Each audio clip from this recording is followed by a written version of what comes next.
성경입니다.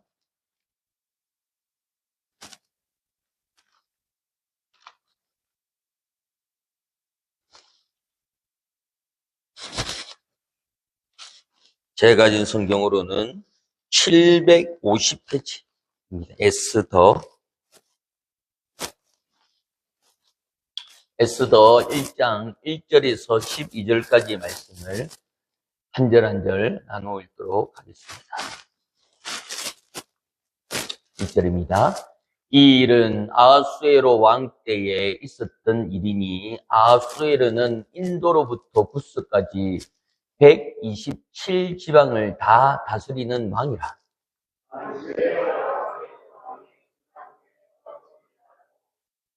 왕이 있는 지 제3년에 그의 모든 지방관 신하들을 위하여 잔치를 베푸니 바사와 메대의 장수와 각 지방의 귀족과 지방관들이 다 왕 앞에 있는지라.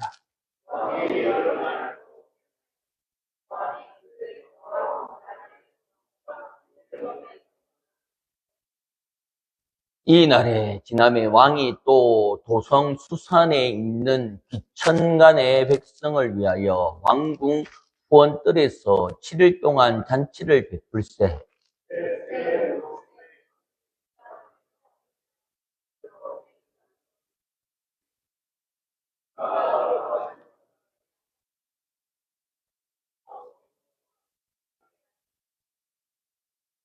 금잔으로 마시게 하니 잔의 모양이 각기 다르고 왕이 풍부하였으므로 요주가 한이 없으며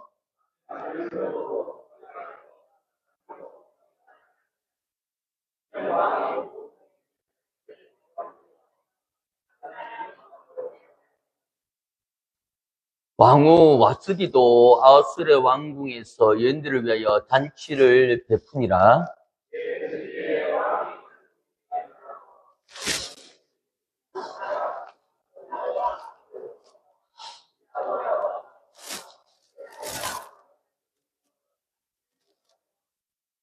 왕후 와스디를 청하여 왕후의 간을 정죄하고 왕 앞으로 나가게 하여 그의 아리따움을 뭇 백성들과 지방 관리들에게 보이게 하라 하니 이는 왕후가 용모가 보기에 좋음이라. 그러나 왕후 와스디는 내시가 전하는 왕명을 따르기를 싫어하니 왕이 진노하여 마음속에 불붙는 듯 하더라. 아멘. 바시가 낳은 결과라는 제목으로 말씀을 나누고자 합니다.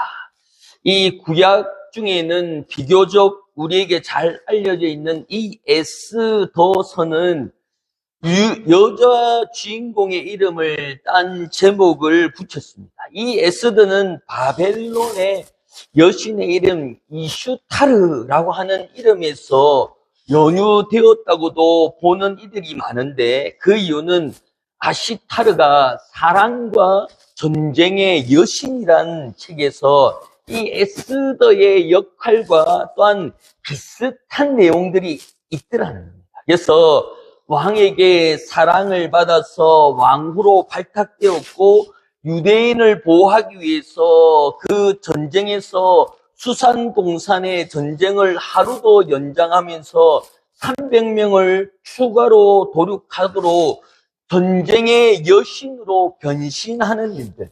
그렇기에 이 에스더는 실제 이름이기보다는 그 여인의 별명이기도 하다라는 추측도 있습니다. 이 에스더의 히브리 이름은 하다사라고 하는 건데 이 도금양 나무라는 뜻을 가지고 있습니다. 그래서 본서는 이 에스더는 저자가 밝혀지지 않습니다. 그런데 유대인의 역사인 이 요세푸스라고 하는 책에 보면 모르드게라는 저자라고 생각했으며 에스라나 아니면 느헤미야 저자일 가능성도 제시하고 있는 겁니다. 확실한 것은 저자가 페르시아의 관습이나 당시에 그 궁정의 사정이나 또한 수상궁의 지리에 매우 익숙한 인물이라는 것은 너무나도 당연합니다. 또한 이 페르시아 궁중 기록을 입수할 수 있었던 어떤 유대인이 아닐까라고 하는 그 추측들도 있습니다. 그래서 이 에스더의 배경이 되는 시대는 이 페르시아 왕국의 1세대인 다리오 왕 1세가 죽은 뒤에 아수에로 왕이 됩니다. 그래서 이 페르시아 왕의 그 거리가 얼마 되냐면 이 지역이 다 페르시아예요. 그래서 그 터키부터 이 밑에까지 아라비아까지 거의가 페르시아 제국이었습니다. 그러니까 어마어마한 권력을 가지고 있을 때였습니다. 그래서 이 제국이 가장 팽배한 시기 가운데는 동쪽에서는 우리가 지금으로는 아프가니스탄에서 파키스탄 일부, 즉 인도의 그 지방까지 그리고 서쪽에서는 현재 팔레스타인 전역인 아라비아 반도의 이집트, 리비아까지 이 광대한 지역을 페르시아 왕국이라고 얘기하고 그 페르시아 왕국을 이 아수로 왕이 지배할 때의 얘기인 겁니다. 그래서 이 아수르 왕이 취할 때 세계도 많은 변화를 겪고 있었습니다. 이때 중국에서 나타난 사람이 누구냐면 공자였어요. 이 시기에 같이 있었던 사람이 공자랍니다. 그리고 아테네에서는 민주정치 기초를 마련했던 페리클레스라고 하는 그 철학자고 신이고 극작가가 있었고 또한 소크라테스도 이 시대의 사람이다. 그리고 수학자로 우리가 잘 알고 있는 피타고라스 이 사람도 이때 시대의 사람이랍니다. 그래서 고대 올림픽이 시작된 시점도 한 200년 이상 흐른 한 시기라고 얘기합니다. 그래서 이 에스더는 페르시아의 제국의 전성기를 배경으로 하고 있습니다. 그래서 아수에르는 이 인도에서 구스까지 한 127지방을 다스리고 있는 가운데 그 자기가 이 전 세계의 절반을 가지고 있습니다. 그러니 얼마나 왕권이 강하고 자기가 득세한 줄 알아요. 그래서 3년이 지난 데에 잔치를 벌리는데 잔치의 세월이 얼마냐면 6개월 동안 잔치를 180일 동안 잔치를 벌리는 거예요. 그래서 그 127도에 있는 그 관리를 다 부른 거예요. 얼마나 그 광대했으면 127내의 그 도지사들을 다 불러서 잔치를 베푸는데 하루 이틀이 아닌 180일 동안 어마어마했다. 그러니까 그 시대에 이 에스더가 적혀 있었습니다. 이 잔치는 단순한 사교 모임이 아니라 왕권을 높이고 내가 이 정도 된다라고 하는 어깨, 즉 말하자면 요즘 말로 가오를 잡는 그 왕의 권세를 잡는 중요한 잔치 가운데 있다. 그리 왕이 제국의 부와 자신의 위엄을 보여주기 위한 또한 사람들의 충성심을 보여주기 위함입니다. 그러나 본문은 이 화렴 뒤에 이미 불안정한 마음이 자리를 잡고 있음을 보여주고 있습니다. 그래서 겉으로는 흔들리지 않는 절대 권력을 갖고 있지만 실상에서는 칭찬과 시선에 매여 있는 그 불안한 인간의 모습을 나타내고 있는 그 장도 이 에스더랍니다. 그래서 이 에스더는 중요한 특징은 하나님의 이름이 안 나옵니다. 이 에스더는 하나님의 이름이 직접적으로 등장하지는 않지만 그러나 이것을 쭉 읽어보시면 하나님의 부재가 아닌 오히려 하나님의 숨은 섭리를 분명하게 또한 선명하게 드러내고 있는 역사서 가운데 이 에스더도 들어갑니다. 그래서 사람은 잔치와 정치와 명령과 분도로 역사를 보지만 실질적으로는 하나님께서 조용히 다음 장면을 준비하고 있습니다. 그런데 이 아우스르의 문제는 부의 자체의 문제가 아니라 문제는 그 부를 통해서 자신을 드러내고 있더라는 거예요. 그래서 그 바벨론으로 인하여서 그 이스라엘 백성들이 멸망하는 가운데 이제 하나님은 없다. 그것이 자리 잡은 거예요.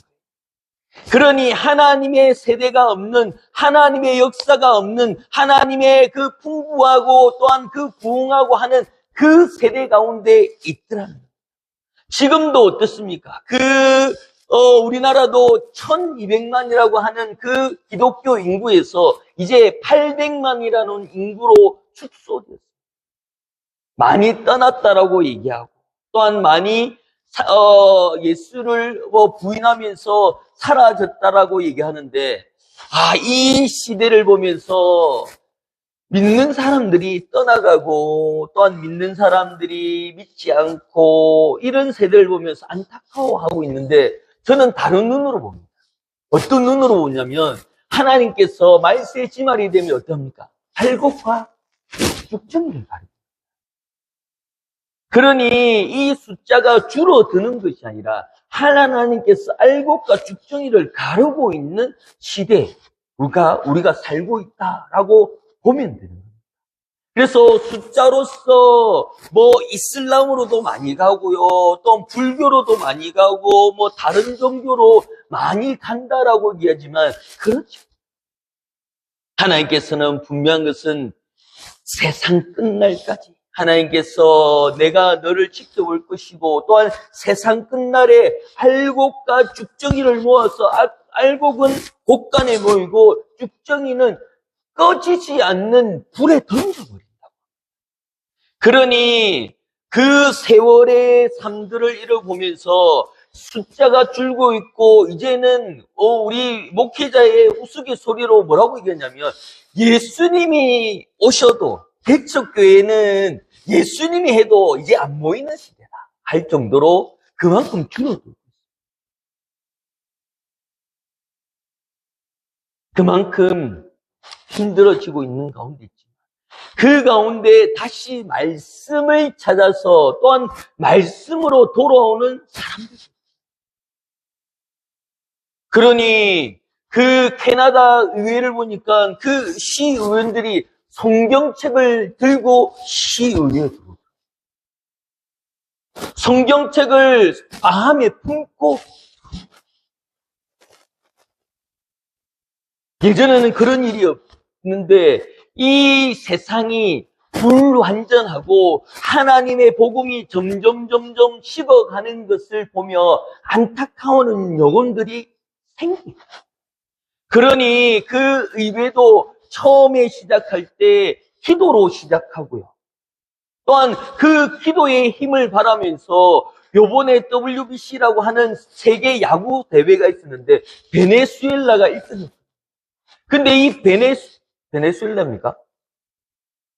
맞습니까? 이 베네수엘라가 도미니카하고 좀 헷갈렸는데, 베네수엘라가 처음부터 기도로 시작한. 그러면서 기도하고 시합, 기도하면서 그 시합을 준비하면서 우승까지 하게 해놨어요. 일들을 그 영상으로 계속해서 보여주는 것이, 그 덩치 크고 그 운동선수들이 그 그라운드에서 무릎을 꿇고 기도합니다. 그리고 올라가기 위해서 그 주장이 내가 기도하겠다 하면서 대표 기도하는데 누구도 그것을 외면하지 않고 다 함께 손을 모으고 기도하는 모습들이, 왜 그러냐? 숫자가 줄어서 그런 것이 아니라 하나님께서 그곳에서 알곡과 죽정이를 가르고 있는 모습을 저는 발견하게 됩니다. 이제 하나님이 오실 때가 얼마 남지 않아. 그러면서 숫자가 감소하는 것이 아니라 하나님께서 알곡을 모으고 있는 중이구나. 그래서 우리가 그 기도 가운데 5월 10일 5.10 새생명 축제를 선포합니다.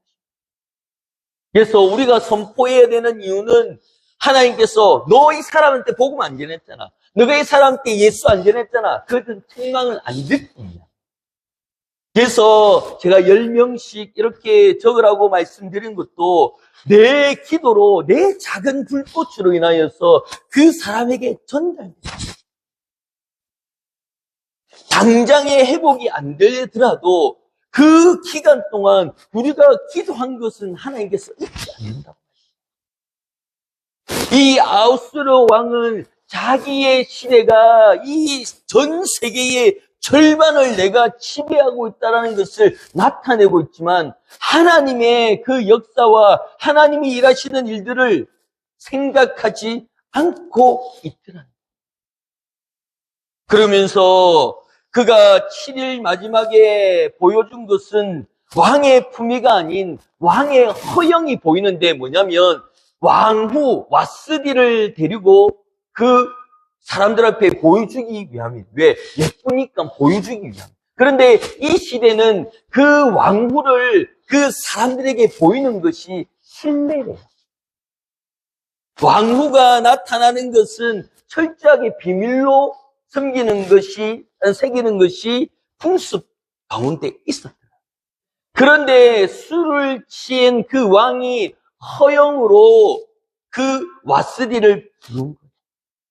그러면서 그 자기의 측근 7명을 데리고 그 앞에서 왕후 데리고 와서 여기서 인사 한번 해라 하고 하는 허영이 나타났어요. 그러니 그것으로 인하여서 그 마음에 갈등이 생기며 분을 여긴다는 12절입니다. 시작. 그러나 왕후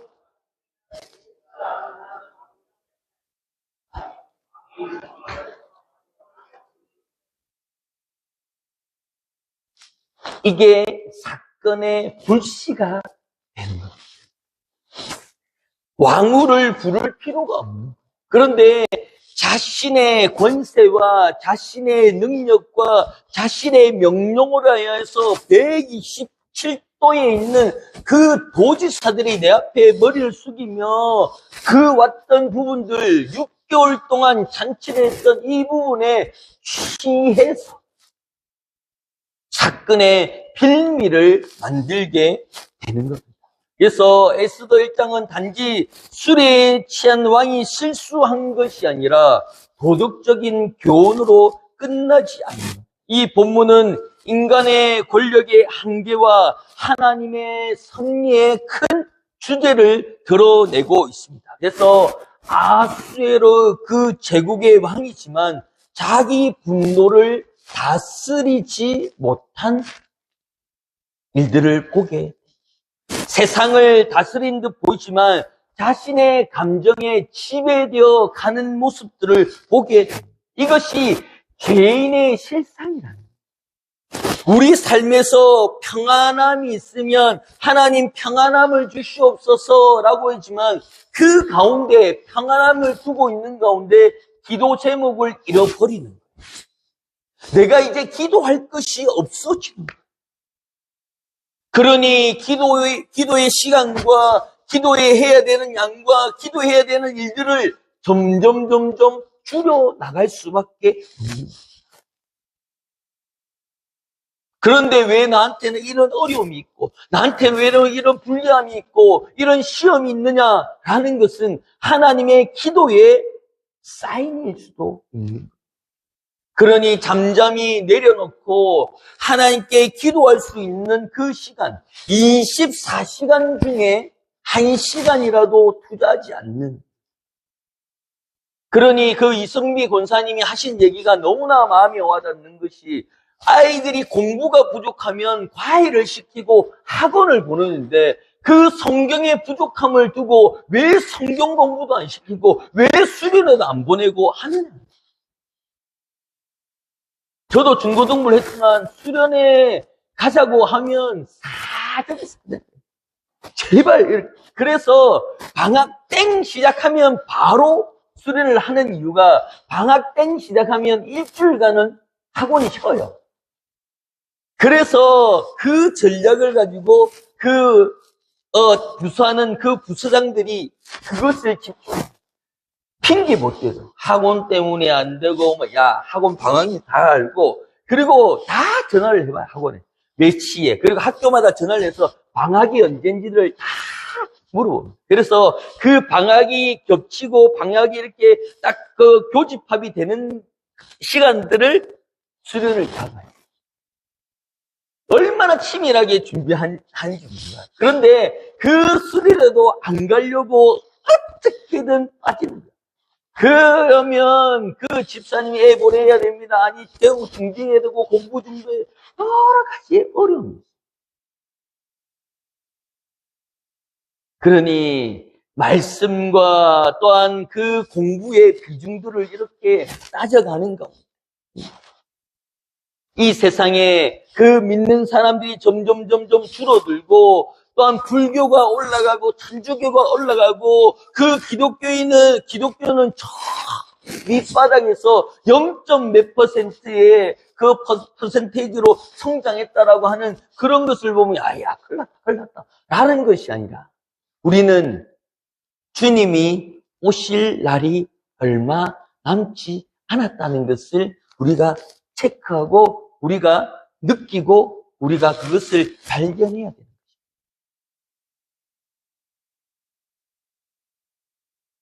성경에서 반복된 참된 통치는 자기의 절제와 연결되는 것을 볼 수 있습니다. 그래서 지도자는 남을 지배하기 전에 먼저 자신을 다스릴 줄 알아야 되는 겁니다. 그래서 아수에로는 분노를 이기지 못해서 주변의 조언에 흔들려 버리게 되는 겁니다. 그래서 본문은 하나님의 숨은 섭리를 드러내는 출발점이 되는 것이 이 분노함을 통하여서 이 왕후인 와스디를 폐위시켜버립니다. 어떻게 내 말을 듣지 않아? 라고 하면서 그 폐위시키는데 그 와스디 입장에서는 보면 조금 슬픈 결론이지만 그 에스더, 이 주인공이 왕후로 올라가는 발돋움과 그 시발점이 되는 것이 이 시점 가운데 있더라. 그러니 왕비가 말을 안 들었다라고 하는 그 수준으로 있는 것이 아니라 당시의 그 사회는 왕의 명령은 법과도 같습니다. 그래서 왕이 얘기하고 그 반지 인장을 찍으면 어떻게든 이루어져요. 우리가 다니엘서 보면 알죠. 다니엘을 죽이기 위해서 그 인장을 박았는데 왕이 그것을 어떻게 하지? 결국은 다니엘은 그 사자굴 속에 빠질 수밖에 없는 것이 그때 당시 왕의 힘입니다.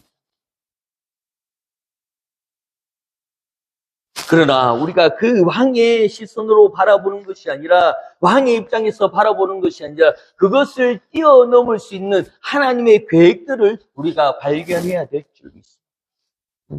제가 오늘 말씀을 이렇게 준비하는 가운데 어느 목사님 그 영상이 있어서 그걸 보는데 너무 화가 치밀어 올라서 저는 그런 거 잘 안 하는데 막 댓글을 막 이렇게 제가 막 썼습니다.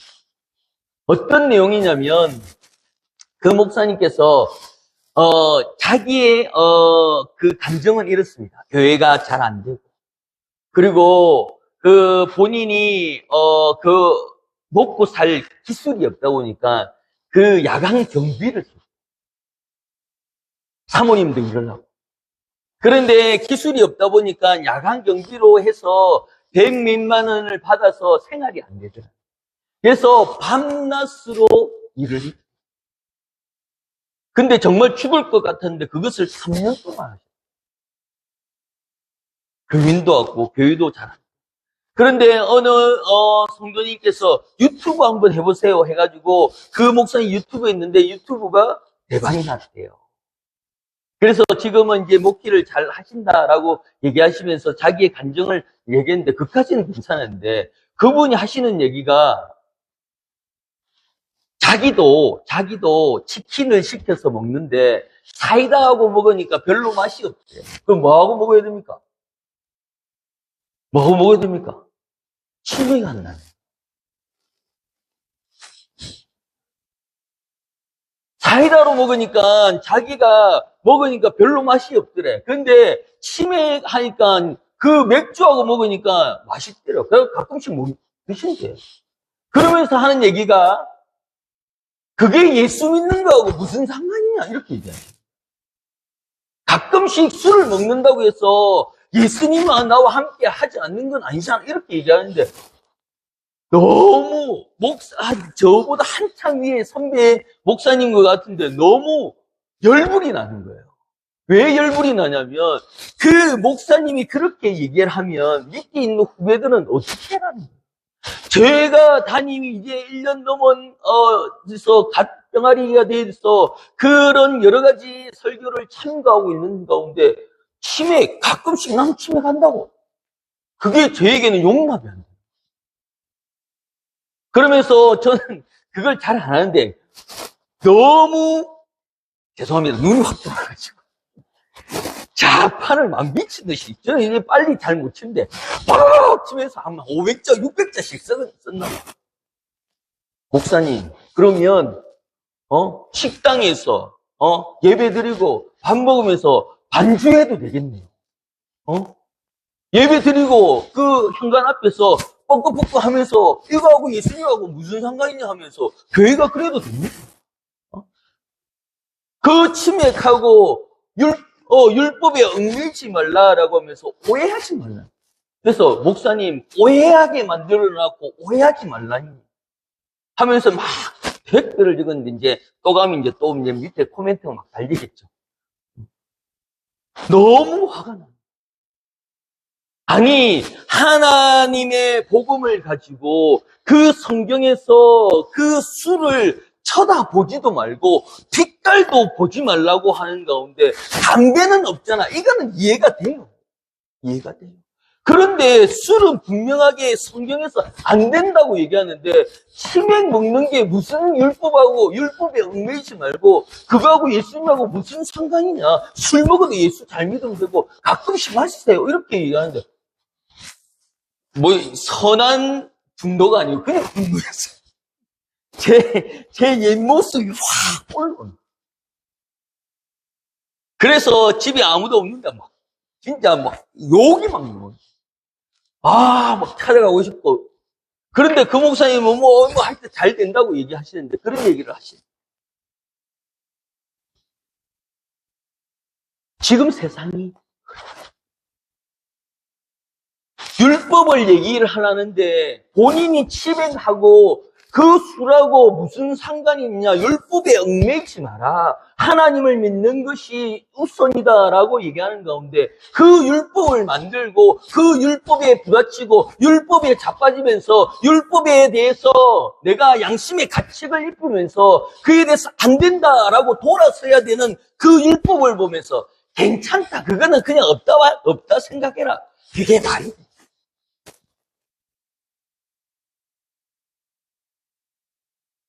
너무나 혼란스러워. 말씀을 묵상하는 가운데 하나님께서 이 영상을 보면서 도대체 어떤 이 영상으로 얼마나 파급력이 일어나고 또한 얼마나 그것을 많은 사람들이 보면서 댓글에 정의로운 목사님 그렇게 할 수 이런 말 하는 하면서 댓글 막 달아나. 그 사람들하고 저하고 이제 1대 100으로 싸워야 되는 거예요. 저는 반대 입장을 적었습니다. 어떤 생각이 드십니까? 어떤 마음이 드십니까?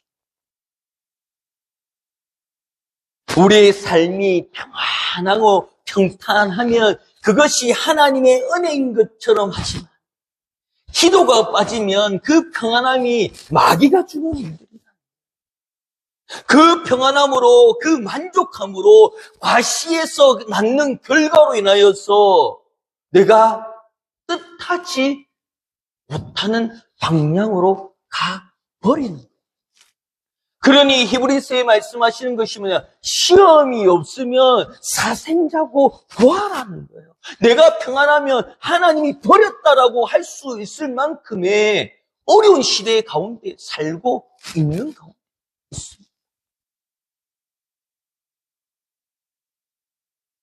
아하스의 왕이 자기의 그 180일 동안 그 자기 나라를 술 먹고 또한 그 잔치를 벌리는 그때의 강대국이기 때문에 옆에 있는 나라들이 6개월 동안 자리를 비워도 괜찮다 할 정도로 교만한 마음을 가지고 있는 가운데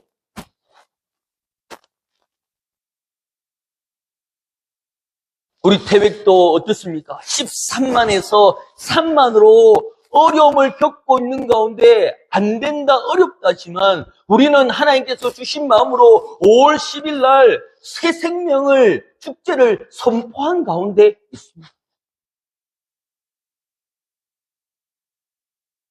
또 이거 하면요, 부담 가지신 분이 있거든. 난 친구도 없고 말이야.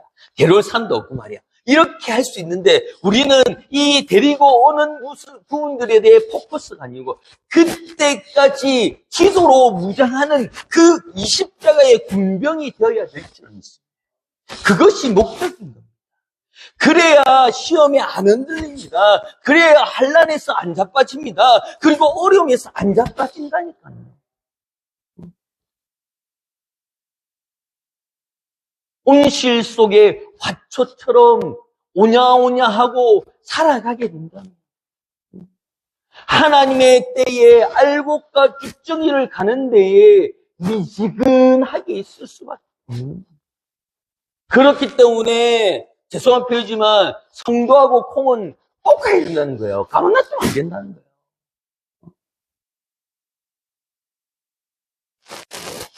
그러니 하나님의 그 명령을 따라서 움직이는 삶들이 있어야 될 줄 믿습니다.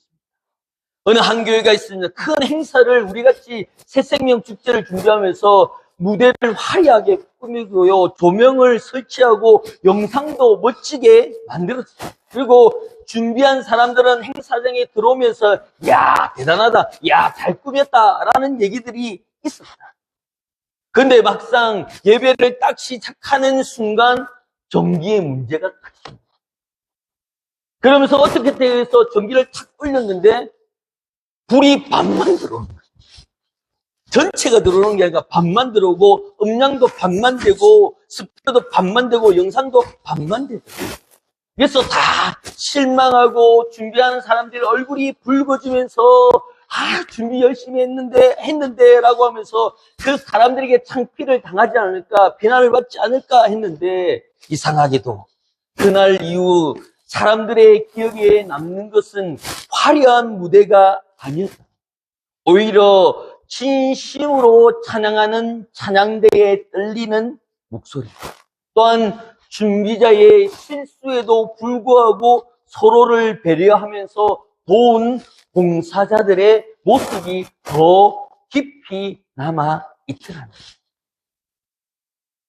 하나님께서는 화려함을 말씀하시는 것이 아니라 중심과 또한 그 진심을 보고 계신 줄 믿습니다.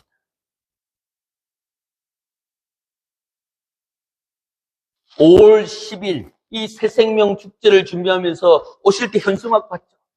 그게 급하게 이렇게 준비해서 이렇게 빨리 달아야 되는데 찢어질까봐, 또 찢어질까봐 바람이 많이 부니까, 그래서 다시 오늘 뒤에 제가 그 투명 테이프를 발라가지고 구멍을 이렇게 뻥뻥 뚫어놨어요. 찢어지지 마라. 그러면서 하면서 하나님 5월 10일까지 붙들어 주시옵소서 하고 이렇게 기도하고 이렇게 세웠어요. 그리고 다음 주 되면 태신자를 작정할 건데요. 태신자를 그냥 품고 있는 것이 아니라 교회가 함께 기도할 것입니다. 그래서 다음 주에 설명을 좀 드리겠지만 그 손 모양의 그 태신자 작정서를 드릴 겁니다. 그러면 그 손 안에 태신자 이름을 이렇게 쓰시면 그것을 그 뒤에 게시판에 쭉 달 겁니다. 게시하는 것이 아니고요. 중요한 것은 손을 올려서 릴레이 기도, 손을 얹어서 우리가 안수하고 우리가 손을 얹어서 그 영혼들을 위해서 기도할 것입니다. 왜냐?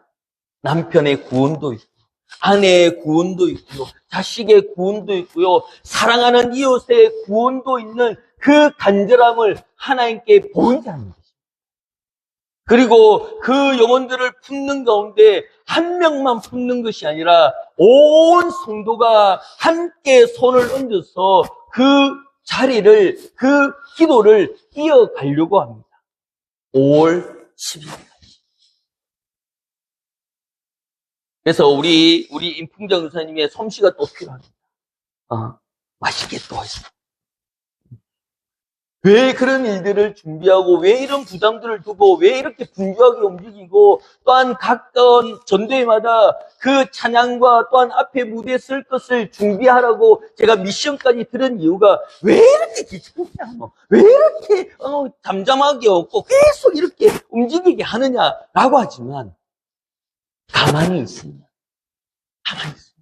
써서 움직이고 부르짖고 외치는 가운데 하나님의 역사가 일어나는 줄 믿습니다.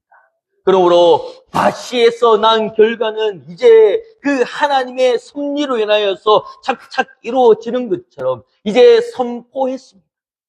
목사가 처음 담임 목사가 되어서 일들을 시작하는 가운데 첫 선포였습니다. 떨리는 마음도 있고요, 두려운 마음도 있고요, 어떻게 될까 결과를 두고 여러 가지의 마음들이 있지만 함께 그 일들을 기도하며 또한 이 현수막을 준비하면서 준비한 숨결부터 첫 시점부터 떨리기 시작합니다. 어떤 일들이 일어나고 어떤 일들로 인하여서 하나님께서 축복을 주실까, 하나님의 계획들이 있을까, 하나님의 역사가 있을까를 궁금해하며 그러니 그 움직이는 결과 가운데 하나님께서 이 예수대의 말씀을 가지며 화려한 부분들과 그 축제의 새생명 축제의 포커스를 맞추는 것이 아니라 거기까지 우리가 인내하며 믿음으로 버텨나가는 믿음의 맷집으로 우리가 기도하며 그 영혼들을 품으며 얼마나 나갈 수 있는지에 대한 그 믿음의 체력도 보게 되고 측정도 하게 될 줄 믿습니다. 그러므로 우리가 주일날 그 태신자를 품는 가운데 누구 쓸 거라고 하는 순간 그 이름들이 생각나면 그 이름이 다 적어서 그 사람들이 그 영혼들의 이름이 믿는 자의 입을 통하여서 입으로 신함으로 구원받는 그 믿는 자의 입을 통하여서 기도를 한 번이라도 받을 수 있는 그 영혼들의 혜택을 주자는 겁니다.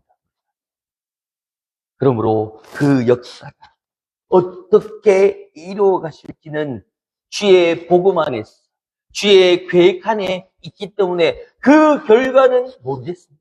우리는 나사렛 예수 이름으로 선포하고 나사렛 예수 이름으로 그 일들을 행해 나가는 믿음의 인도, 믿음의 동력자가 되어야 될 줄 믿습니다.